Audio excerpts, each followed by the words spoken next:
Muling pagbangon ng alab. Isang kwento ng karangalan, pag-ibig, at paghihiganti. Sa mundong pinaslang ng digmaan, may mandirigmang muling nagbalik mula sa anino. Ngunit sa likod ng kanyang lakas, may puso pa ring sugatan. Hanggang saan ang kayang isakripisyo ng isang Diyos, para sa pamilya. Huwag kalimutang mag-like, comment, at subscribe para sa susunod na kabanata. Pakinggan mula umpisa hanggang dulo para sa buong karanasan ng kwento. Kabanata 11 hanggang Kabanata 20. Kabanata 11. Hindi pinansin ni Karen ang ekspresyon ni Lucas at patuloy siyang pinagalitan. Alam mo ba kung gaano kahirap ang dinanas ni Cheyenne matapos mo siyang iwanan? Pinagtawanan at hinamak siya ng mga tao dahil pati ang sarili niyang walang kwentang asawa ay iniwan siya. Pumapasok siya araw-araw sa opisina kahit buntis at halos ibuhos ang lahat ng oras niya sa pagtatrabaho. Hanggang sa isang araw, sa sobrang galit niya, napaaga ang panganganak niya. Nang ipanganak si Amelia, kasinlaki lang siya ng kuting at nanganganib ang buhay niya. Kinuha ni matandang Ginoo ang kumpanya pagkatapos noon, at hanggang ngayon, hindi pa rin niya ito ibinabalik sa amin. Alam mo ba ang lahat ng iyon? Umalis ka na lang basta-basta, at ngayon gusto mong bumalik. Hindi maaari. Wala ka ng pag-aari ngayon. Anong karapatan mong manatili pa rito? Tuloy-tuloy si Karen na parang makina habang nakaturo kay Lucas. Habang natatilsikan siya ng laway nito, labis siyang nenas. Noong umalis siya noon, ang layunin niya ay gumawa ng pangalan para sa sarili upang tumigil ang mga tao sa pangungutya kay Cheyenne dahil may walang kwentang asawa siya. Ngunit hindi niya alam na buntis na pala ito noon sa anak nila, at nagduso pa sa mapanganib na panganganak at mag-isang pinalaki ang kanilang anak na babae. Tinapin ni Cheyenne ang bibig niya habang umaagos ang mga luha sa kanyang mga mata. Ang paggunita sa mga nangyari noon ay labis na masakit para sa kanya. Gayunman, pinigilan niya ang sarili at nanahimik. Bahagya lamang siyang nanginig habang tinitiis ang sakit. Bumigat ang loob ni Lucas dahil sa matinding pagkakasala. Lumuhad siya sa harap ng mga magulang ni Cheyenne. Siya, ang Diyos ng digmaan, ang makapangyarihan at kagalang-galang na kapitan ng Falcon Regiment, ay nakaluhod ngayon sa sahig. Anong ginagawa mo? Gulat na tanong ni Karen habang hindi mapakali sa upuan. Totoo, nabigo akong tuparin ang tungkulin ko bilang asawa ni Cheyenne sa mga nakaraang taon, at tama lang na magalit kayo sa akin, mahinahong sabi ni Lucas. Pinalaki ninyo si Cheyenne ng buong hirap at ipinakasal sa akin. Pinag-ukulan ninyo ng malaking pagod si Amelia. Habang buhay kong tatandaan ang kabutihan ninyo. Alam kong walang saysay ang mga salita ko ngayon, pero gusto kong itama ang lahat sa abot ng aking makakaya para sa inyo, kay Cheyenne, at kay Amelia, upang hindi na sila maghirap sa hinaharap. Yumuko si Lucas at ipinukpok ang ulo sa sahig. Bang! Isang malakas na tunog ang narinig, patunay kung gaano kabigat ang tama. Anong ginagawa mo? Sigaw ni Cheyenne, balisa at galit.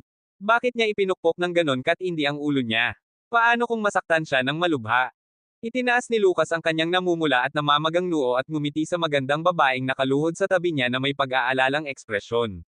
Tinitigan niya si Cheyenne ng buong pagnanasa, na para bang gusto niyang itanim sa puso niya ang anyo nito magpakailanman. Noong panahong nalason siya at nauwi sa pakikipagtalik dito, naawa siya sa nangyari sa kanya at labis na namangha sa kagandahan nito. Hinangaan din niya ang kabutihang asal ng babae. Dahil sa kahusayan ni Cheyenne, nakaramdam siya ng labis na pagka-inferior at kahihiyan dahil wala siyang maipagmamalaki. Sa mga taon na ginugol niya sa kampo, palagi niyang naiisip si Cheyenne. Sa tuwing nasa gitna siya ng matinding laban o pagod na, laging pumapasok sa isip niya ang mukha ni Cheyenne, at iyon ang nagbibigay sa kanya ng lakas upang magpatuloy. Siya ang naging inspirasyon ni Lucas, ang babaeng minahal niya nang hindi niya namamalayan. Ngunit napagpasyahan niyang pakawalan ito kung puro sakit lang ang maidudulot niya. Sa mga mata niya ay halatang may halong pag-ibig at kalituhan, ngunit tinitigil lang niya ito at mahinahong sinabi, magdiborsyo tayo. Napatingin si Cheyenne sa kanya na may hindi makapaniwalang ekspresyon. Pagkatapos ay sinampal niya ito ng malakas. Pagkatapos ng napakaraming taon na pagkawala mo, yan lang ang sasabihin mo. Diborsyo. Oo, wala naman tayong naramdaman para sa isa't isa noon, kaya madali kang umalis. Hindi kita masisisi. Ako lang ang dapat sisihin sa malas ko. Pero paano si Amelia? Lumaki siyang walang ama, at araw-araw tinutokso siya ng mga kaklase sa paaralan, tinatawag siyang anak sa labas, sinasabing ayaw sa kanya ng tatay niya. Uuwi siyang umiiyak, at pinapakalma ko siya sa pagsasabing abala lang ang tatay niyang bayani at babalik din siya balang araw. Ngayon nakita ka na niya, at ano naman ang ginawa mo? Diborsyo. Sige, ayos lang. Lumayas ka. Lumayo ka hanggat maaari. Sa wakas ay napahagulgol si Cheyenne habang pinupukpok ang dibdib ni Lucas, inilalabas ang lahat ng sakit at hinanakit na naipon niya sa mga nakaraang taon. Labis na nasaktan si Lucas sa nakita. Hindi niya napinigilan ang sarili at niyakap ang umiiyak na si Cheyenne. Bagaman sanay siyang magdugo, hindi siya kailanman umiyak, ngunit ngayon ay nangingilid ang luha niya. Patawarin mo ako. Hindi ko sinasadya na mapaiyak ka. Patawad, mahinahong sabi ni Lucas habang hinahaplos ang likod ni Cheyenne. Hindi na ako aalis. Mula ngayon, mamahalin ko kayong dalawa ng buong puso. Hindi. Bagaman nabigla sila sa ginawa ni Lucas na pagpukpok ng ulo, natuwa pa rin ang mga magulang ni Cheyenne nang marinig na gusto niyang magdiborsyo. Yan ang tama. Paanong magiging karapat-dapat sa anak ko ang isang walang kwenta? Ngunit laking gulat nila nang mismong anak nila ang tumangging magdiborsyo. Nang makita ni Karen na magkahawak at tila nagkakaayos na sina Lucas at Cheyenne, natarante siya at sinubukang itulak palayo ang anak. Ano ka ba? Tanga ka ba? Hayaan mo na siyang umalis. Itinulak din ni William si Lucas. Lumayas ka. Bilisan mo. Hindi ka welcome dito sa bahay na ito. Napabuntong hininga si Lucas at napilitan mo nang umalis. Kabanata 12. Gayunman, mas magaan na ang pakiramdam ngayon ni Lucas. Inisip niya na marahil ay ayaw pa ring makipagdiborsyo sa kanya ni Cheyenne alang-alang sa kanilang anak. Ngunit ano man ang dahilan, ayos lang basta gusto pa rin itong manatili sa kanya. Matagal na niyang napagdesisyonan na babawi siya sa kanila ng doblado sa hinaharap, sa pag-asang makukuha rin niya ang puso nito paglipas ng panahon. Pagkaalis ni Lucas sa bahay ng mga Carter, agad siyang sinalubong ni Jordan, na matagal nang naghihintay sa labas. Lucas, ang mga bagay na ibinigay sa mga Carter ay inihanda sa tulong ni Ethan Sawyer, ang pinakamayamang tao sa Orange County. May liham din siya para sa'yo. Kinuha ni Lucas ang sobre na iniabot ni Jordan, binuksan ito, at binasa habang may mapanuksong ngiti sa labi. Interesante ang pinuno ng pamilya Sawyer. Kahit may malalim akong alitan sa mga hoten, maaari pa rin nating subukang gamitin siya. Sabihin mo sa kanya na tinanggap ko ang kanyang kabutihang loob. Okay, Lucas. Matapos asikasuhin ang ilang gawain, nagtungo si Lucas sa gusali ng opisina ng Stardust Corporation, na matatagpuan sa sentrong distrito ng negosyo ng Orange County. Nang makita niya ang napakalaking gusali at ang pamilyar na logo nito, labis na humalo ang kanyang damdamin. Ang kumpanyang iyon ay itinatag ng mag-isa ng kanyang ina, si Emma Gray, na isang mahusay, matalino, at maganda na babae. Kung hindi lamang niya nakilala ang ama ni Lucas, marahil ay naabot na niya ang tugatog ng tagumpay at naging isang alamat sa mundo ng negosyo. Sa kasamaang palad, nagkamali siya ng pagtitiwala sa mga hoten. Ang kumpanyang buong buhay niyang pinaghirapan ay inagaw sa kanya. Hinamak siya at pinalayas mula sa tahanan ng mga hoten. Dahil dito, tiniis niyang maghirap habang pinalalaki si Lucas, hanggang sa siya ay pumanaw dahil sa sobrang pagod. Pinisil ni Lucas ang kanyang kamao at nangakong balang araw ay babalik siya sa mataas na mundo ng mga hoten upang ipaghiganti ang kanyang ina at ang sarili niya. Sa sandaling iyon, huminto sa harap ng gusali ng Stardust Corporation ang isang magarang pulang metal-ikong Lamborghini sports car, at bumaba mula rito ang dalawang magagandang babae. Charlotte, ang swerte mo talaga. Nagustuhan ka ng tagapagmana ng pamilya Sawyer, ang pinakamayamang pamilya sa Orange County. Isa siyang tunay na anak mayamang-mayaman na hanggang sa ilang henerasyon ay di mauubos ang yaman. Naiinggit ako sa'yo. Ang babaeng maikli ang buhok, na nakasuot ng uniforme ng Stardust Corporation, ay hinahaplos ang makinang na Lamborghini na may halong inggit at paghanga. Kapag ikinasal ka na sa tagapagmana ng pamilya Sawyer at naligo sa karangyan, huwag mo akong kalimutan, ha? Ako ang matalik mong kaibigan. Huwag kang mag-alala. Paano kita makakalimutan? Sagot ng isa pang tumatawang babae na may modernong kulot na buhok. Siya si Charlotte, ang nakababatang kapatid ni Cheyenne. Inakbayan niya ang babaeng maikli ang buhok. Kailangan ko pa rin ang tulong mo ngayon. Pakiusapan mo naman ako sa interview mamaya. Huwag kang mag-alala. Ako si Julia Bell, ang head ng Human Resources Department at ako ang namamahala sa recruitment. Pinapunta lang kita rito para sa formalidad, para walang ibang mang-intriga. Hehe, ayos yan. Pagkatapos ng trabaho mo mamaya, ililibre kita ng masarap na pagkain. Masayang nagkukwentuhan ang dalawa. Nang sabay silang lumingon, nakita ni Charlotte si Lucas na nakatayo sa harap ng gusali. Anong ginagawa mo rito? Agad na sumimangot ang mukha niya, sa kagalit na lumapit kay Lucas. Hoy, inutil. Sinusundan mo ba ako? Sabihin mo, anong pakay mo? Naina si Lucas nang makita siyang bumaba sa Lamborghini na espesyal niyang ibinigay para kay Cheyenne. Hindi pa nawawala sa isip niya ang mga mapanlate na tingin ng mga nakakainis na miyembro ng pamilya Carter kanina. Ha! Ipinagyayabang pa yata sa akin ang Reg Along galing sa akin. May problema ka ba? Malamig na tanong ni Lucas. Ikaw, bilang nakababatang kapatid ni Cheyenne, na tinaguri ang pinakamagandang babae sa Orange County, si Charlotte ay isa ring nagpapakilalang maganda.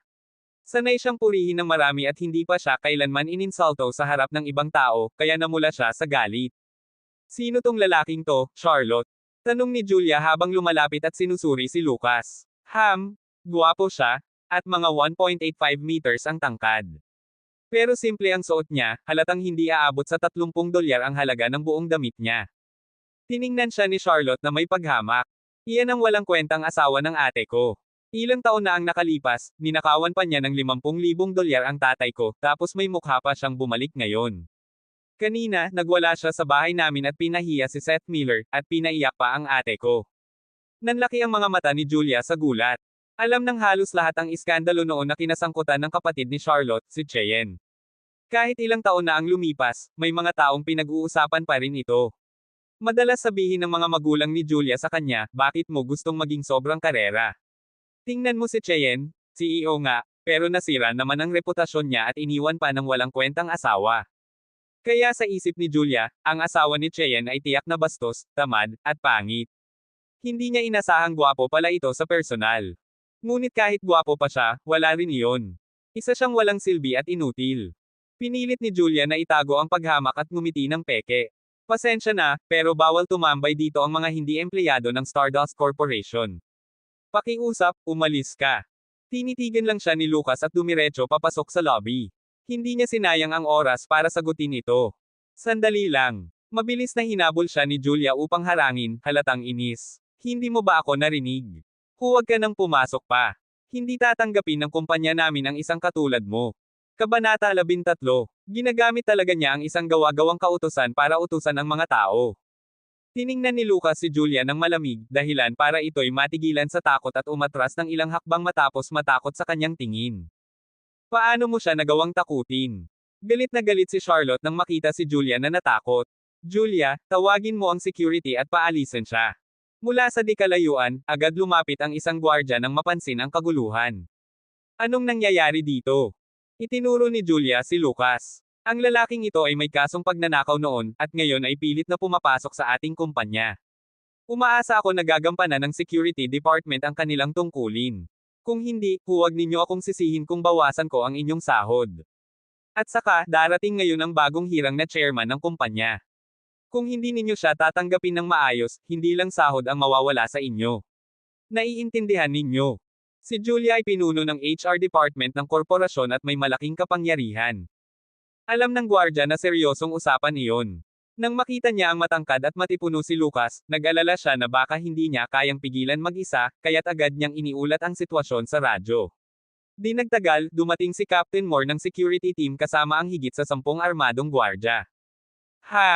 Itinaas ni Charlotte ang kanyang baba at ngumiti ng mapang mata kay Lucas, iniisip niya, yan ang napala mo sa pangungulit sa akin at sa kapatid ko. Masaya niyang hinawakan ang braso ni Julia at sabay silang pumasok sa gusali ng Stardust Corporation. Samantala, pinalibutan si Lucas ng mahigit 10 gwardya. Tiningnan siya ni Captain Moore mula ulo hanggang paa, paan ng paghamak ang mga mata. Lalayas ka ba ng kusa o gusto mong kami ang magpalayas sa'yo? Hindi mo man lang ba ako tatanungin kung bakit ako nandito? Tanong ni Lucas ng kalmado. Tumawa ng malakas si Captain Moore na para bang may narinig siyang malaking katatawanan. Kailangan pa bang itanong yon? Wala kang mukhang may kakayahang pumunta rito sa Stardust Corporation para pumirma ng kontrata.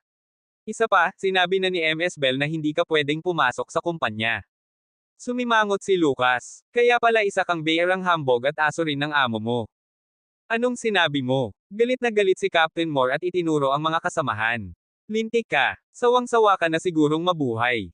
Bugbugin to. Bugbugin ang walang hiyang yan. Handa nang umatake ang mga gwardya, habang lalong lumamig ang mga mata ni Lucas at mahigpit niyang pinisil ang kanyang kamao. Kung ganitong klaseng basura ang laman ng Stardust Corporation, hindi siya magdadalawang isip na linisin ito. Sa sandaling iyon, isang Lincoln na sasakyang pangnegosyo ang huminto sa harap, at isang kagalang-galang na lalaki ang mabilis na bumaba. Pagkakita sa nangyayari sa harap ng gusali, sumimangot ito at nagsalita ng Minas, anong ginagawa ninyo rito sa harap ng opisina? Agad na tumakbo si Captain Moore papalapit at yumuko. Magandang araw, Mr. Davis. Mr. Davis, ang lalaking ito ay nanggugulo sa ating kumpanya. Palalayasin na sana namin siya. Inis na kumaway si Mr. Davis at inutusan, bilasan ninyo at paalisan siya. Parating na ang chairman, ayokong makita niya itong gulo. Kasama ang kanyang sekretarya, pumasok siya sa gusali nang hindi man lang tinitingnan si Lucas. Ha, talagang abala si Mr. Davis, sabi ni Lucas ng malakas. Napahinto si Mr. Davis at tumingin ng masama. Nang inig si Captain Moore at sumigaw, tumahimik ka. Wala kang karapatang makipag-usap kay Mr. Davis. Ano pang hinihintay ninyo? Paalisin siya. Bilis. Tumalikod na si Mr. Davis, pero bigla siyang natigilan at mabilis na lumingon pabalik. Narinig ang kaluskos ng kanyang leeg dahil sa bilis ng paglingon. Ngunit sa sandaling iyon, hindi na niya iyon inintindi. Mabilis siyang lumapit kay Lucas at yumuko ng may paggalang at kaba. Chairman, nandito na po kayo. Ano? Natigilan si Captain Moore at pati ang lahat ng gwardya na handa nang umatake kay Lucas. Halos hindi sila makapaniwala sa kanilang narinig. Ang taong ito ang bagong chairman. Ngunit nang makita nila kung gaano kagalang si Mr. Davis kay Lucas, wala na silang nagawa kundi maniwala. Patay. Ito ang laman ng isip ng lahat, lalo na ni Captain Moore, na labis ang pagsisisi at halos gusto ng kagatin ang sarili niyang dila. Sinabihan pa naman niya ang chairman na, lumayas, at inutusan pa ang mga tauhan na itapon ito, Diyos ko, makakatulong pa ba kung siya mismo ang umalis ngayon? Takot at pagsisisi ang bumalot sa mukha ni Captain Moore. Chairman, patawad po, hindi ko po kayo nakilala. Ako po'y naging hambog at mayabang. Sana po mapatawad ninyo ako. Tinitigan siya ni Mr. Davis ng masama. Kung hindi lang sa mga pinagsasabi ni Captain Moore, hindi sana niya halos hindi nakilala si Lucas at nakapagbigay pa ng masamang impresyon. Malamig na sabi ni Lucas, Mr. Davis, alam kong abala ka araw-araw, pero dapat mong binabantayan ang mga nangyayari sa kumpanya kung kinakailangan. Pinunasan ni Mr. Davis ang pawis sa noo. Opo, nauunawaan ko. Tatanggalin ko siya agad at tuturuan ang ibang departamento. Tumango si Lucas at hindi na pinansin ang nagmamakaawang si Captain Moore. Hindi naman niya gustong makipagtalo sa isang gwardya, pero dahil ang Stardust Corporation ay kayamanan na iniwan ng kanyang ina, ayaw niyang dumisan ito ng mga walang galang. Sabay silang pumasok sa gusali.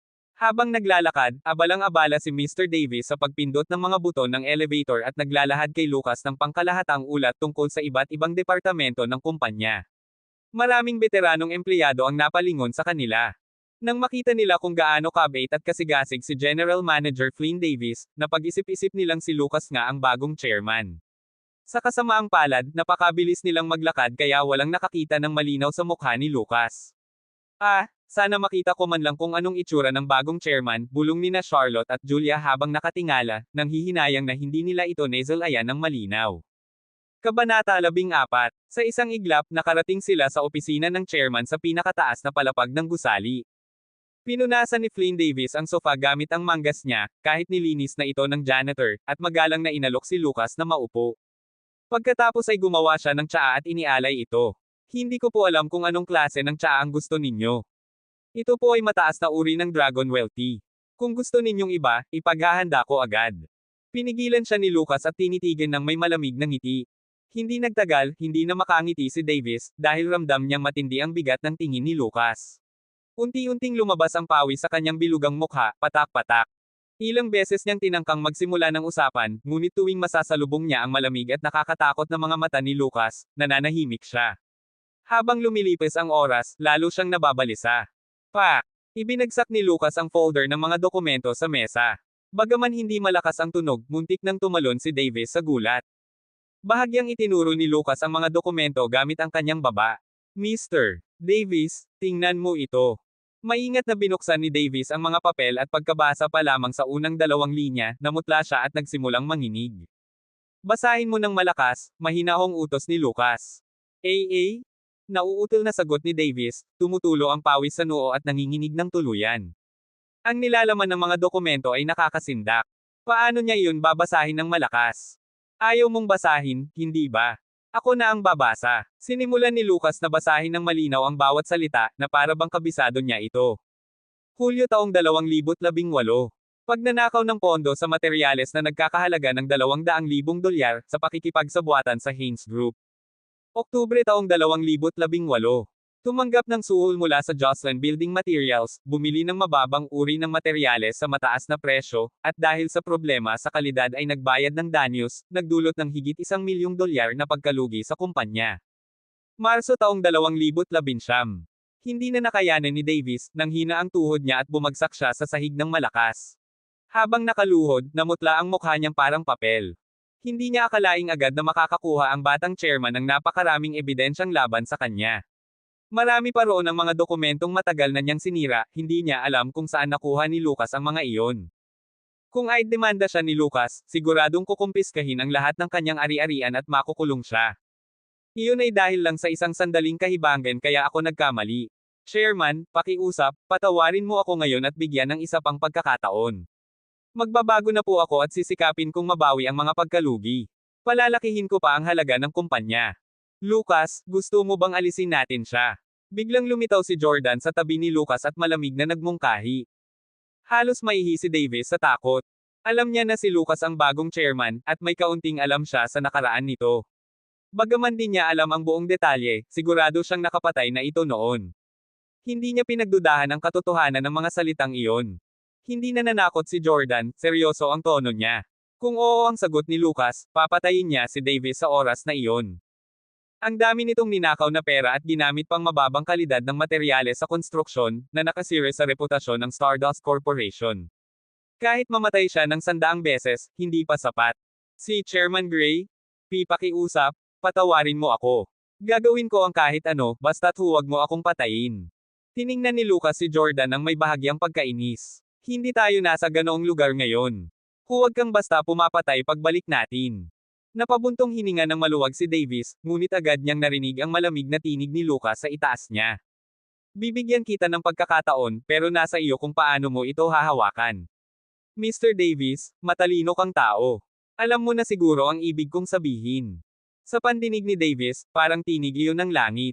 Labis siyang natuwa at nagmamadaling sumagot, opo, salamat, Chairman. Susundin ko po ang lahat ng utos ninyo. Tinapik ni Lucas ang balikat niya at lumakad palayo. Matapos makaalis si Lucas, tuluyan nang bumagsak si Davis sa upuan, basang-basa ng pawis ang likod.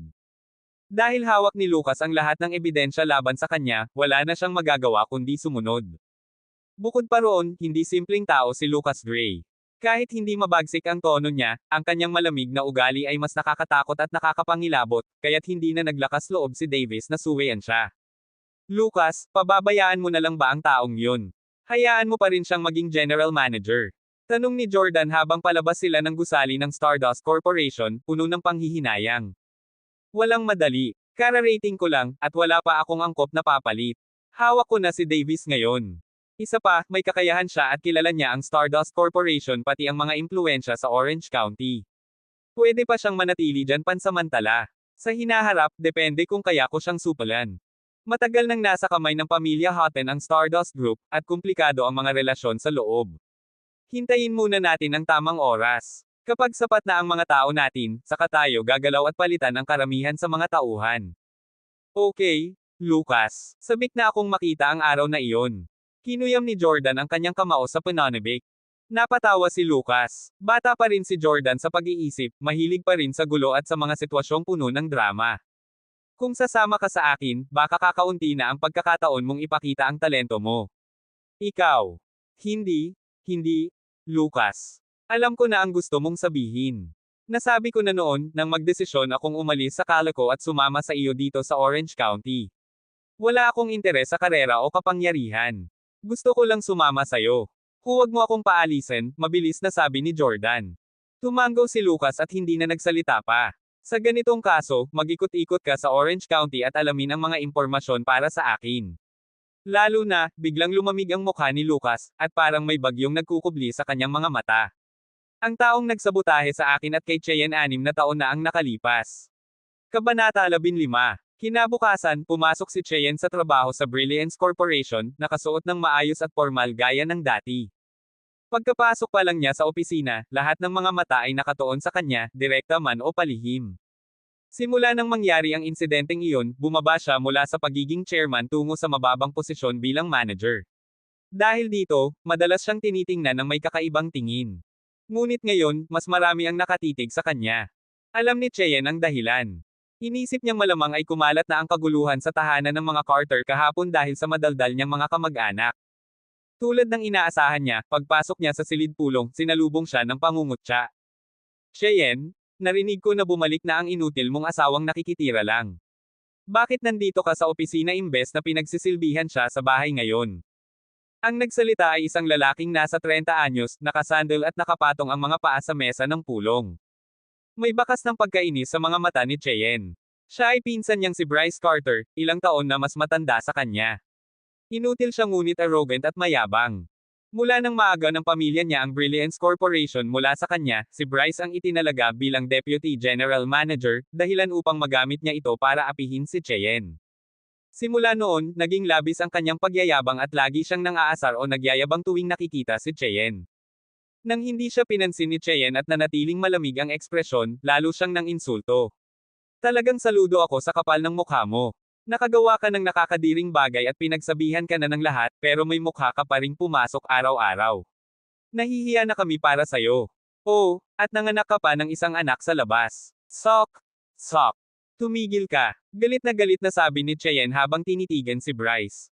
Kaya niyang tiisin kung siya lang ang inaalipusta, pero hindi niya hahayaan na bastyusan ang kanyang anak. Ah, nagagalit ka. Haha, mali ba ako? Lumingon si Bryce sa iba pang tagapagmana ng Carter sa opisina. Nagkukunwaring inosente, kumaway siya at nagsabi, alam naman nating lahat na bastardo ang tatay mo, pati ikaw. Kaya natural lang na bastardo rin ang anak mo. Nagtawanan ang lahat, na para bang hindi nakakainsulto ang sinabi niya. Pakiramdam nila, tama lang ang sinabi ni Bryce. Ang ama ni Cheyenne, si William Carter, ay hindi tunay na Carter. Siya ay dinala ng kanyang ina nang pakasalan nito ang matandang Ginoong Carter. Sapat ng kabaitan ni Dominic Carter na tanggapin siya sa pamilya kahit hindi siya tunay na Carter. Binigyan pa sila ng taunang dibidendo ng kumpanya bilang suporta. Iyon na ang pinakamatinding tulong na kaya niyang ibigay. Lumaki si Cheyenne dahil naawa sa kanila ang mga Carter. Kaya para sa kanila, walang mali sa pang-aalipusta sa kanya. Dahil sa matinding galit, nanginig si Cheyenne. Pero bago pa siya makapagsalita, biglang bumukas muli ang pinto ng silid-pulong, at pumasok ang isang matandang lalaking may puting buhok at awtoridad sa kanyang presensya.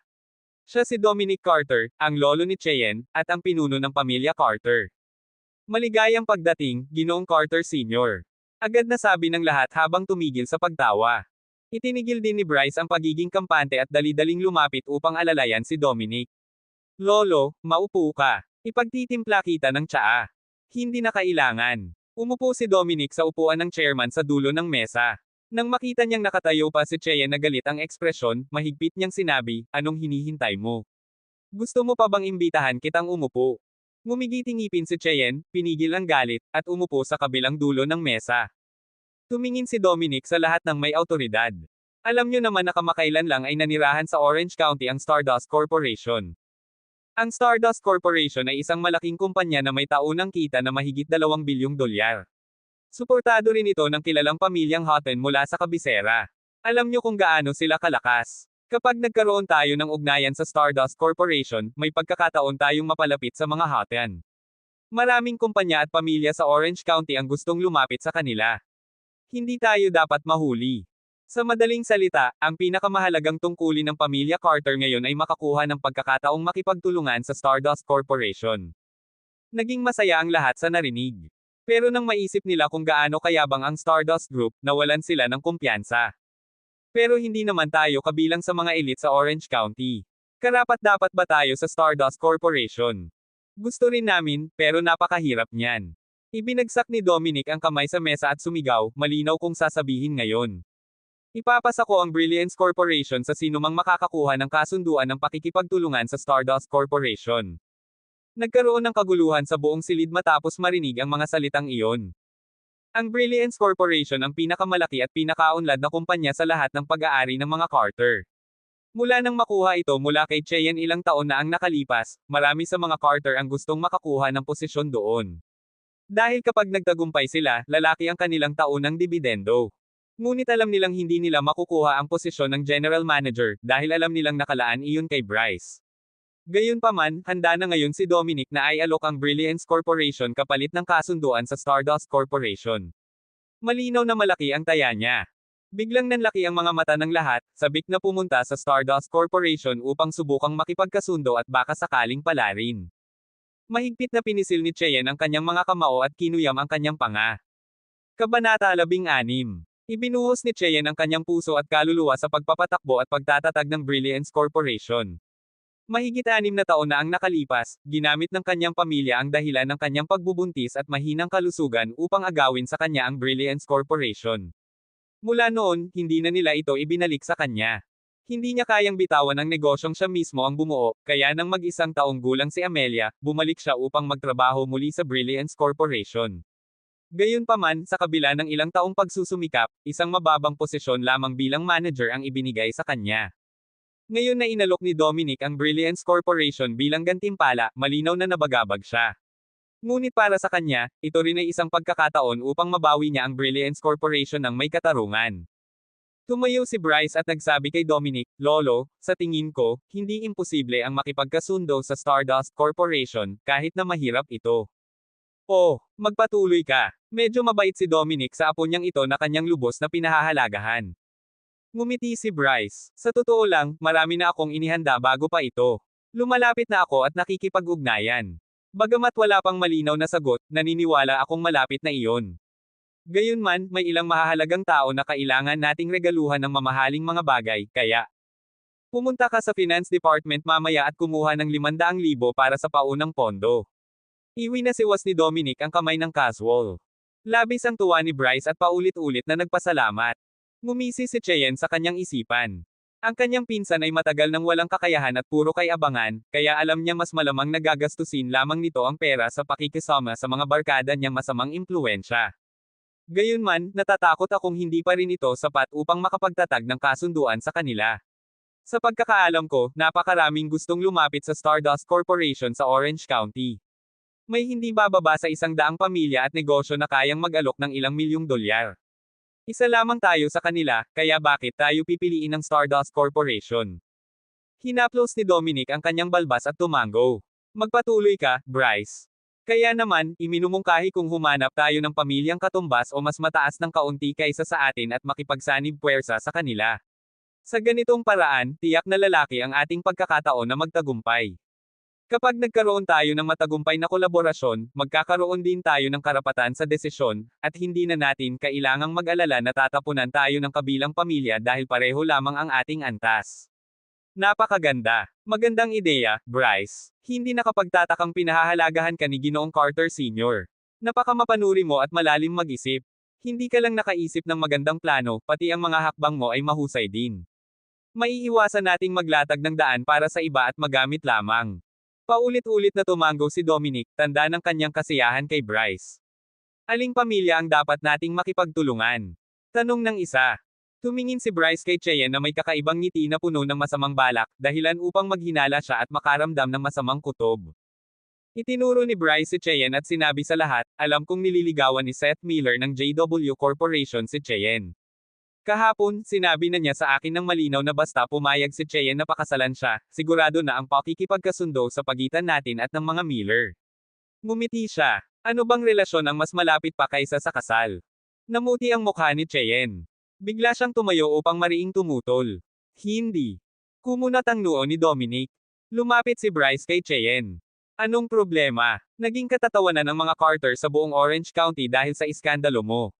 Nasira ang ating reputasyon, at dahil doon, tumigil ang ating pag-unlad. Kung hindi dahil sa iyo, isa na tayo sa pinakamayayamang pamilya sa Orange County ngayon. At hindi na natin kailangang makipagkasundo sa iba para lang makipagtulungan sa Stardust Corporation. Ang mga kasalanang ginawa mo ay siyang nagpalugmok sa buong pamilya, kaya hindi ba dapat ikaw ang yumako at bumawi sa amin?" Sabi ni Bryce na may mapangahas ng ngiti. Ang iba sa silid-pulong ay tila sumasang-ayon at iniisip na tama lamang iyon. Napuno ng dalamhati si Cheyenne. Siya ang naging biktima sa insidenteng iyon noon, at kinuha na ng kanyang pamilya ang Brilliance Corporation, ang haligi ng negosyo ng mga Carter, mula sa kanya. Tinitigan niya si Dominic nang may pag-aalala at nagtanong, "Lolo, matagal na po akong kasal. Paano ako muling magpapakasal kay Seth Miller?" Kumunat ang noo ni Dominic at tiningnan siya nang may hindi pagsang-ayon. "Narinig kong bumalik na ang asawa mong nakikitira lang. Mabuti. Mag-divorce ka mamaya at pakasalan si Seth Miller. Hindi inasahan ni Cheyenne na ipipilit ni Dominic ang pagpapakasal muli ng walang pag-aatubili, kaya labis siyang nadismaya. Umiling siya at mariing tumanggi. Hindi, Lolo. Hindi ako magdi-divorce o mag-aasawang muli. Bang! Puno ng galit ang mga mata ni Dominic habang malakas niyang ibinagsak ang kamay sa mesa. Sumigaw siya, nagre-rebel ka. Tama si Bryce. Kung hindi dahil sa iyo, mas umunlad na ang mga Carter at hindi na natin kakailanganin ang kasunduang kasal na ito. Dapat ikaw ang managot para rito, pero may lakas loob ka pang tumanggi. Iginagalang mo pa ba ako bilang pinuno ng pamilya? Pero sinadya akong ipahamak noon, mapupula na ang mga mata ni Cheyenne at Pan ng luha. Ang kapal ng mukha mong banggitin pa ang nangyari noon. Ibinagsak ni Dominic ang ashtray sa mesa sa sahig. Nagngangalit siya sa galit at sumigaw, gumawa ka ng kaiyahiyang bagay at inilugmok mo sa kahihiyan ng pamilya. Kung noong sinaunang panahon pa ito, hinaila ka na sa lawa at nilunod ng pamilya mo mismo. Ang biglaang pagsabog ng galit ni Dominic ay nagpatahimik sa lahat ng nasa silid pulong. Kabanata 17. Hindi na napigilan ni Cheyenne ang walang katapusang hinanakit at kahihiyan sa kanyang puso habang dalawang agos ng luha ang bumagsak sa kanyang magandang mukha. Walang pakialam, malamig na tiningnan siya ni Dominic at nagpasya. Ayos na, maghiwalay kayo bago matapos ang araw, at bukas ay papapunta ko na ang mga tao sa pamilya Miller. Sinong nagsabing ayos na? Wala kayong karapatang manghimasok sa mga bagay sa pagitan ko at ng asawa ko. Isang malamig at matalim na boses ang umalangaw-ngaw, kasunod ng pagpasok ng isang matangkad at matipuno na lalaking may malamig na presensya sa loob ng silid ng pagpupulong. Sino ang lalaking ito? Hindi ko siya kilala. Bakit siya biglang pumasok? Tumangala si Cheyenne, at nanlaki ang kanyang mga mata sa pagkagulat nang makita kung sino ang dumating. Lucas, bakit ka nandito? Lahat ay nagulat habang lumapit si Lucas kay Cheyenne at pinunasan ang mga luha sa kanyang mukha. Ayos lang. Walang makakapilit sa'yo na gawin ang ayaw mong gawin. Natigilan si Cheyenne, tulala habang nakatitig sa mukha ni Lucas. Napakalakas ng kanyang tinig, puno ng tiwala, na para bang walang sinumang makakaapi kay Cheyenne hanggat nasa tabi niya ito. Ang damdaming iyon ay nakapagpagalaw sa puso ni Cheyenne, na sanay ng pagtawanan at sisihin mag-isa. Labis na nagalit si Dominic sa pagsalungat sa kanya. Ni ang mas batang henerasyon ng mga Carter ay hindi kailanman naglakas loob gawin iyon, lalo na ang isang di kilalang lalaki. May matalim na tingin sa mga mata, sumigaw siya, patay na ba lahat ng mga gwardya? Bakit nila hinayaang makapasok ang kung sino-sinong tao rito? Alisin agad ang lalaking iyan. Ipinadyak ni Bryce ang kanyang mata. Lolo, iyan ang walang silbing asawa ni Cheyenne na kakabalik lang. Pinaikit sandali ni Dominic ang mga mata at sinipat si Lucas. May bahagya siyang alaala rito, ang lalaking dati walang-wala. Sa kanyang paningin, ganun pa rin ito, dukha pa rin kahit ilang taon na ang lumipas. Wala pa rin itong maayos na kasuotan. Nayamot siya dahil kay Lucas na tanging kay Cheyenne lamang nakatingin at hindi man lang siya pinansin, gayong siya ang pinuno ng pamilya Carter. Napakawalang modo talaga, naisip niya. Habang tinitingnan silang dalawa, lalong sumidhi ang kanyang pagkainis. Nakita ni Bryce ang galit sa mukha ng kanyang lolo at sinamantala ito. Cheyenne, sinuwi mo na nga ang utos ni lolo, tapos inudyukan mo pa ang walang silbi mong asawa na basta na lang sumugod dito. At ngayon, hinahamon pa niya si lolo sa harap ng lahat. Kung may galit ka sa amin, sabihin mo ng direkta, huwag kang gumawa ng ganyang kalokohan. Hindi man siya magaling sa negosyo, mahusay naman si Bryce sa pagsulsol. Agad na nagpaliwanag si Cheyenne, Lolo, hindi ko talaga alam na pupunta siya rito. Paglingon niya kay Lucas, galit niyang sabi, sinong nagsabing pumunta ka rito? Umalis ka na agad. Hindi siya naging walang puso, alam niyang ipinagtatanggol siya ni Lucas. Pero alam din niyang lalo lamang nitong magagalit si Dominic. May halong pagkasuklam, malamig na sabi ni Dominic, tama na yan. Tigilan niyo ang drama niyo. Wala akong pakialam sa mga iniisip ninyo. Nagdesisyon na ako, maghiwalay kayo, at ikaw, magpakasal sa anak ng mga Miller. Pagkatapos niyang ituro si Cheyenne, itinuro niya si Lucas at mariing inutusan, ikaw, lumayas. Nanlumo si Cheyenne, namutla ang mukha. Magpapaliwanag sana siya, pero agad nang sumagot si Lucas, sinabi ko na, walang makakapagdesisyon para sa amin. Wala kang karapatan dito. Galit na galit si Dominic, bigla siyang tumayo, nanginginig sa matinding galit. Unang beses niyang masalungat ng 2 beses ng isang hamak na walang-walang lalaki. Magaling. Napakagaling. Mapait niyang tawa, sabay sigaw, mukhang masyado na akong mabait kaya wala na kayong respeto sa akin. Ikaw, hampas lupa. Nakarating ka lang sa pamilya Carter dahil sa babae. Kung hindi dahil sa mga kagaya ninyong walang hiya, matagal nang umangat ang pamilya Carter at naging pinakamayaman sa Orange County. Tapos ngayon, naglalakas loob ka pang salungatin ako. Parang tinamaan ng kidlat si Cheyenne, namutla at muntik ng matamba sa sobrang hiya at sakit sa sinabing iyon ng kamag-anak na lagi niyang nirerespeto. Malamig ang mga mata ni Lucas habang nakatitig sa galit na mukha ni Dominic. Hindi ba't ikaw mismo ang higit na nakakaalam ng totoo sa nangyari noon? Hindi ako kasing baboy ng isang taong puno ng kalibugan pero nagmamalinis. Matindi ang galit niya mula nang malaman niya ang totoo kagabi kay Jordan. Ang iskandalo na sumaire sa dangal ni Cheyenne ay gawa-gawa lamang pala ng mismong pamilya Carter para maaga sa kanya ang Brilliance Corporation. Walang hiya at kasuklam-suklam ang ginawa nilang iyon. At ngayon, may ganang pag-alitan ni Dominic Carter ang mga biktima na para bang siya pa ang matuwid. Napakawalang hiya ng matandang ito. Kung hindi lang dahil kay Cheyenne na hirap tanggapin ang katotohanan, matagal na sana niyang inilantad ang mga ito. Ay ikaw. Nanginginig ang daliri ni Dominic habang itinuturo si Lucas, nanginginig sa matinding galit at pagkabigla nang mailabas ang kanyang sikreto. Ilang saglit lang, bumagsak siya pabalik. Lolo! Sigaw ni Cheyenne, nagmamadaling lalapit sana, ngunit marahas siyang itinulak ni Bryce. Umalis ka riyan! Sigaw ni Bryce habang inaalalayan si Dominic. Na-stress si Lolo dahil sayo. Kapag may nangyari sa kanya, ikaw ang mananagot. Kabanata 18. Nang bumagsak si Dominic, agad na ibinunte ng lahat ang sisi kay Cheyenne.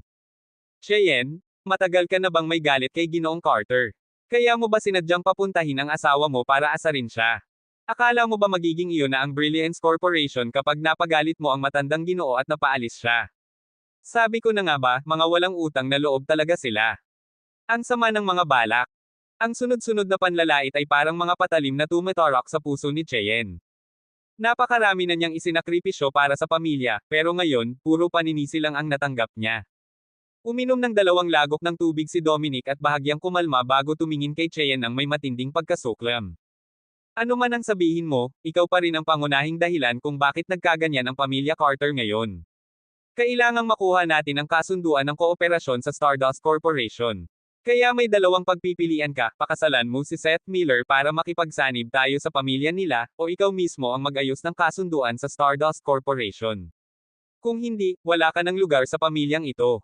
Nangulubot ang mukha ni Cheyenne sa pagkadismaya. Humingi si Bryce ng $500,000 bilang pondo at iminungkahi pang ipakasal siya kay Seth Miller para maging posible ang plano. Paano niya magagawa mag-isa ang kasunduang iyon? Okay, kami na ang bahala sa kasunduan. Ginoong Carter, sana tuparin ninyo ang pangako ninyo, biglang sabi ni Lucas. Lahat ay tumingin kay Lucas na para bang nababaliw ito. Hindi ba alam ng lalaking ito kung gaano kahirap makuha ang kasunduan sa Stardust Corporation? Sandali, magsasalita sana si Cheyenne pero mabilis siyang pinigilan ni Bryce. Ang walang silbi mong asawa na mismo ang nangako, kaya huwag mo kaming sisihin. Mayabang na sabi ni Bryce, sabay lingon kay Dominic. Tama, Lolo. Magaling. Dahil kayo mismo ang nangako, huwag ninyo akong sisihin kung magiging malupit ako kapag nabigo kayo. May 2 araw kayo para mapirmahan ang kontrata. Kapag pumalpak kayo, lumayas na kayo sa pamilya. Lahat ay napangisi, at pagkakaalis ni Dominic, agad nilang pinagtawanan ang dalawa. Napakawalang alam. Kung ganoon lang kadali makakuha ng kasunduan sa Stardust Corporation, matagal na sana akong naging general manager. Ha! May mga taong walang kamalay-malay sa sarili. Baka ni hindi sila papasukin sa opisina ng Stardust. 2 araw lang ang meron kayo. Sa palagay ko, mas mabuting umuwi na lang kayo at mag-empake. Nakataas ang ulo ni Bryce, nakangising iniwan silang dalawa kasama ang ilang tagasunod. Bakit mo tinanggap yon? Pagyuko ni Lucas, sinalubong siya ng galit na mukha ni Cheyenne. Ako kasi, magsasalita pa sana si Lucas pero isang malakas na sampal ang tumama sa kanyang pisngi.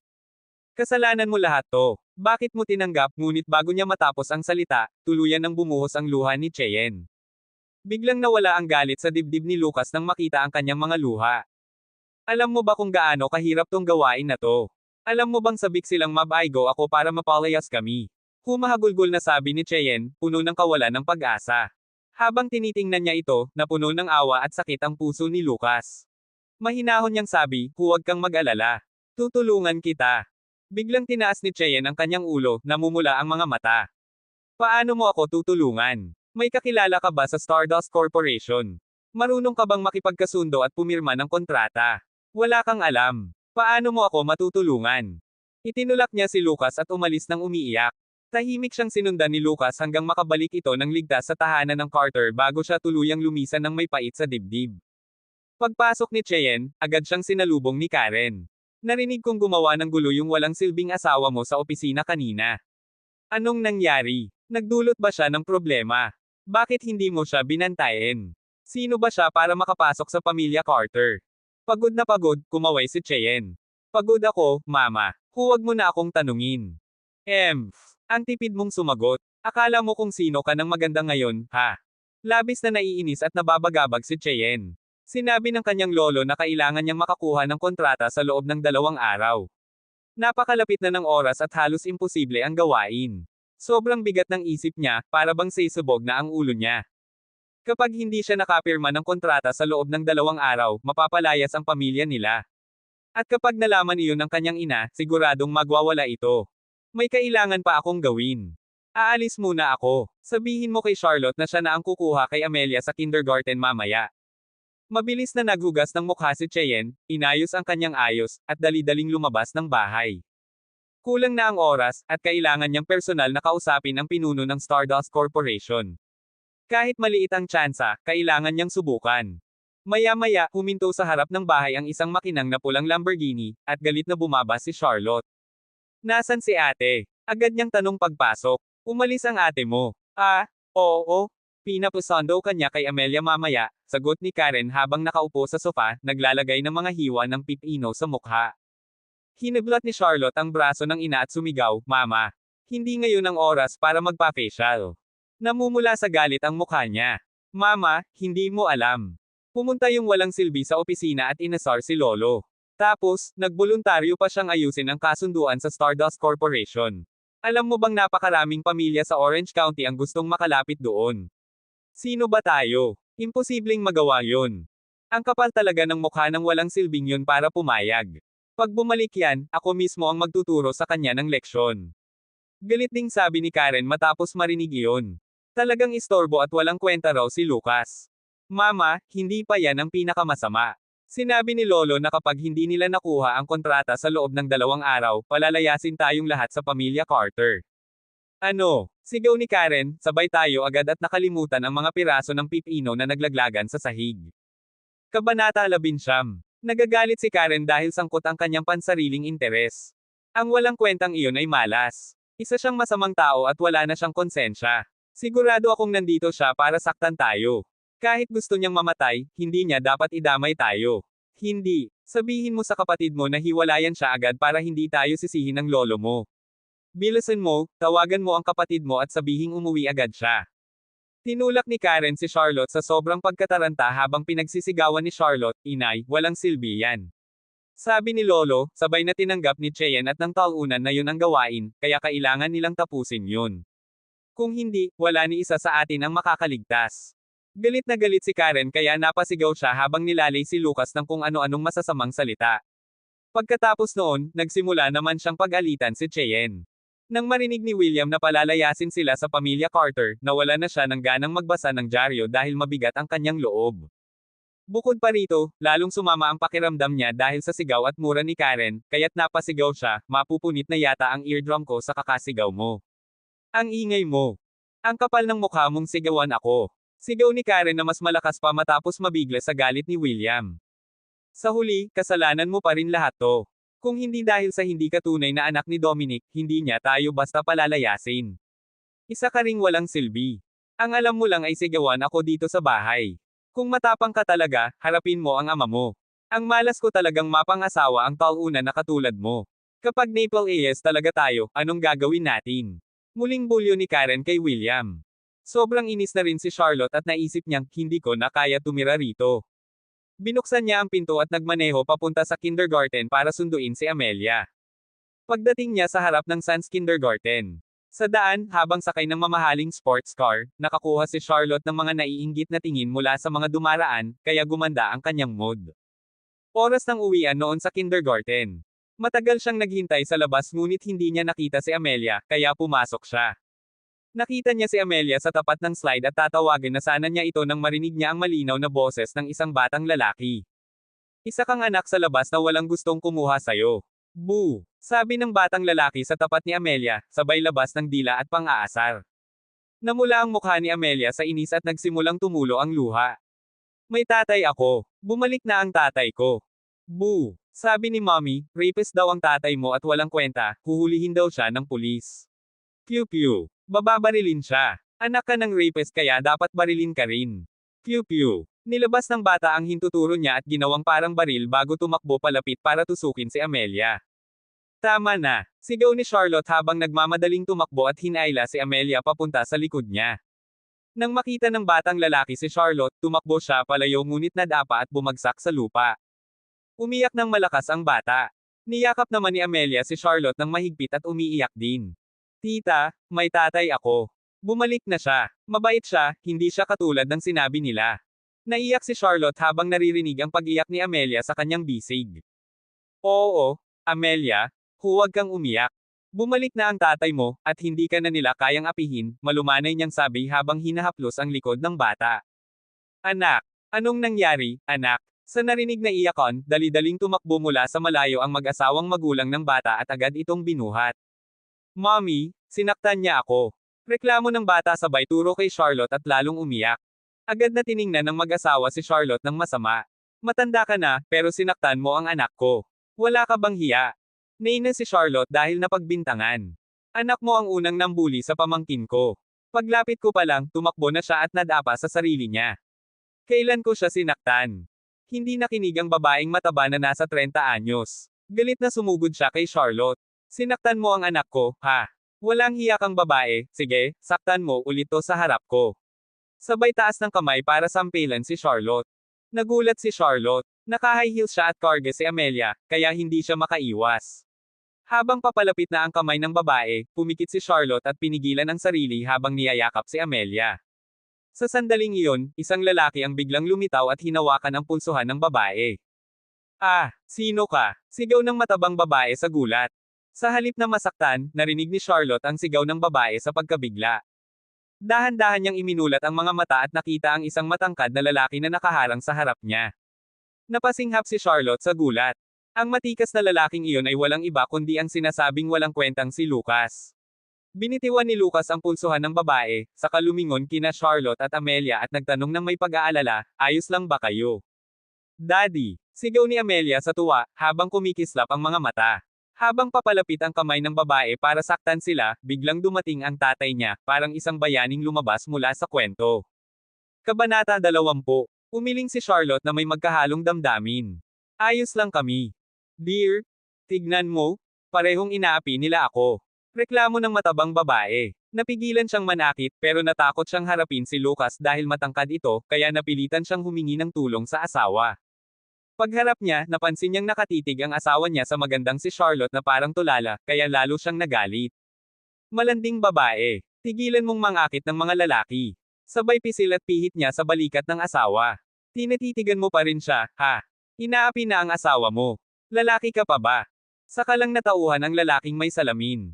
Mabait siya sa mga babae, pero sobrang bastos at palaban sa mga lalaking mukhang hamak. Hoy bata, alam mo ba kung sino ako? Pang-aasar nito. Wala akong pakialam kung sino ka, malamig na sagot ni Lucas. Hinawakan niya sina Charlotte at Amelia, handa nang umalis, ngunit hinaranggan sila ng lalaking may salamin. Aalis kayo pagkatapos niyong sakta ng asawa at anak ko. Hindi ganon kadali yon. Daddy, hindi namin sinaktan yung matabang yon. Sinubukan niyang saktan ako pero tumakbo siya nang dumating si auntie, tapos siya mismo ang nadapa, paliwanag agad ni Amelia. Tapos pagdating nung babaeng mataba, sinisi si auntie. Ngayon naman tong lalaking to sinasabi sinaktan daw namin yung anak nila. Hindi namin ginawa yon. Ano bang alam mo, ha? Tumahimik ka. Sigaw ng lalaking may salamin sabay tingin ng masama kay Amelia. Biglang nanlamig ang titig ni Lucas. Paano niya nagawang takutin ang anak ko sa harap ko? Gusto niyang mamatay. Marahil dahil sa sobrang nakakatakot na titig ni Lucas, napaatras ng bahagya ang lalaki at natakot. Pero ayaw niyang magpatalo, kaya sinubukan niyang itulak si Lucas. Ano tinitingnan mo? Sige nga, subukan mong. Bago pa niya matapos ang salita, sinipa na siya ni Lucas. Ah! Sigaw ng lalaking may salamin, na tumilapon ng mga 7 metro bago bumagsak sa isang bahay-bahayan at tuluyang gumuho ito. Lahat ng tao sa paligid ay natigilan. Pagkaraan ng ilang segundo, napasigaw ang matabang babae at tumakbo papunta sa asawa habang naka-high heels. Dear, ayos ka lang ba? Piliting bumangon ng lalaking may salamin, pero sumakit ng husto ang dibdib niya. Akala niya mamamatay na siya, pero napagtanto niyang maayos pa rin ang ibang bahagi ng katawan niya. Ito ay dahil pinigilan ni Lucas ang lakas niya. Kung ginamit niya ang buong puwersa, durog sana ang tadyang at laman loob ng lalaki. Gusto lang niyang turuan ng leksyon ang bastos na nag-insulto sa anak niya, hindi pumatay. Pero walang kamuwang-muwang ang lalaking may salamin. Pagkatayo niya, galit na galit siyang sumigaw, lintik ka. Hintayin mo lang. Papatayin kita. Sabay labas niya ng cellphone at sumigaw. Nang makita ng principal ng kindergarten na lalala pa ang sitwasyon, dali-dali itong lumapit. Isang malaking hindi pagkakaintindihan lang ito. Kung lalaki pa ito, walang makikinabang sa gulo. Pagkatapos makipag-usap sa telepono, mayabang nang umisi ang lalaking may salamin at nagsabi, Sinapak mo ako, at may kapalit yan. Akala mo ba madali kaming apihin? Nang makita ni Lucas na walang patutunguhan ang usapan, sinabi niya kay Charlotte, dalhin mo si Amelia at umalis na kayo. Daddy, sabi ni Amelia na may kaba, sabay kapit sa manggas ng ama. Ngumiti si Lucas nang may lamang at hinaplos ang buhok ng anak. Walang mangyayaring masama. Sumama ka sa tita mo at umuwi muna. Susunod agad ako. Bagaman ayaw niyang umalis, tumango si Amelia nang makita ang banayad na titig ng ama. Matapos ang ilang segundong pag-aalangan, biglang nagsalita si Charlotte ng mga salitang hindi pa niya nasasabi kailanman. Mag-ingat ka. Ngunit bago pa siya makalayo kasama si Amelia, hinarang sila ng matabang babae. Akala niyo makakaalis kayo. Wala ni isa sa inyo ang makakatakas. Biglang dumilim ang mukha ni Lucas. Hindi niya kailanman sinasaktan ng babae, pero kung sasaktan nito si Amelia, hinding-hindi niya ito palalampasan. Sa sandaling iyon, ilang Volkswagen Golf ang biglang sumulpot, halos mabangga ang mga taong nasa labas ng kindergarten. Habang nagrereklamo ang mga magulang, bumaba mula sa mga sasakyan ang mahigit 10 lalaking may mga tato sa braso at pumasok ng galit. Boss, heto na kami. Nasaan yung hanggal na yon? Nang makita ni James Wilson ang mga tauhan niyang dumating, agad niyang itinuro si Lucas at sumigaw, yan ang hayop na yan. Lintik, paano siyang nakapagsapok sa akin? Bugbugin niyo. Agad na tumingin kay Lucas ang higit sa 10 lalaki. Ang kalbong leader ay tiningnan siya mula ulo hanggang paa at ngumisi ng may pang-uuyem. Yan lang. Kaya kung talunin ang 10 niyang katulad. Ang tapang mo sinuntok mo ang amo ko. May mga mababanggas na ngiti sa kanilang mga mukha habang pinalilibutan si Lucas. Daddy, Daddy. Sigaw ni Amelia, na natakot sa nakakatakot na mga lalaking nakapalibot sa kanyang ama. Nayakap ni Charlotte si Amelia, at namutla sa takot ang mukha niya. Ngunit ang mga mata ni Lucas ay malamig at nakakatindig balahibo, dahilan para matigilan ang mga lalaking nakapaligid sa kanya. Bigla nilang naramdaman ang matinding panganib. Bago pa man tuluyang magalit si Lucas, biglang lumitaw si Jordan at humarang. Lucas, dalhin mo ang bata. Ako na ang bahala rito. Nang makita ni Wilson na may kasama rin si Lucas, natawa siya ng malakas. Isang tao lang. Ano magagawa niyan? Nanlaki ang mukha niya sa galit at mas lalong lumalim ang ngiti.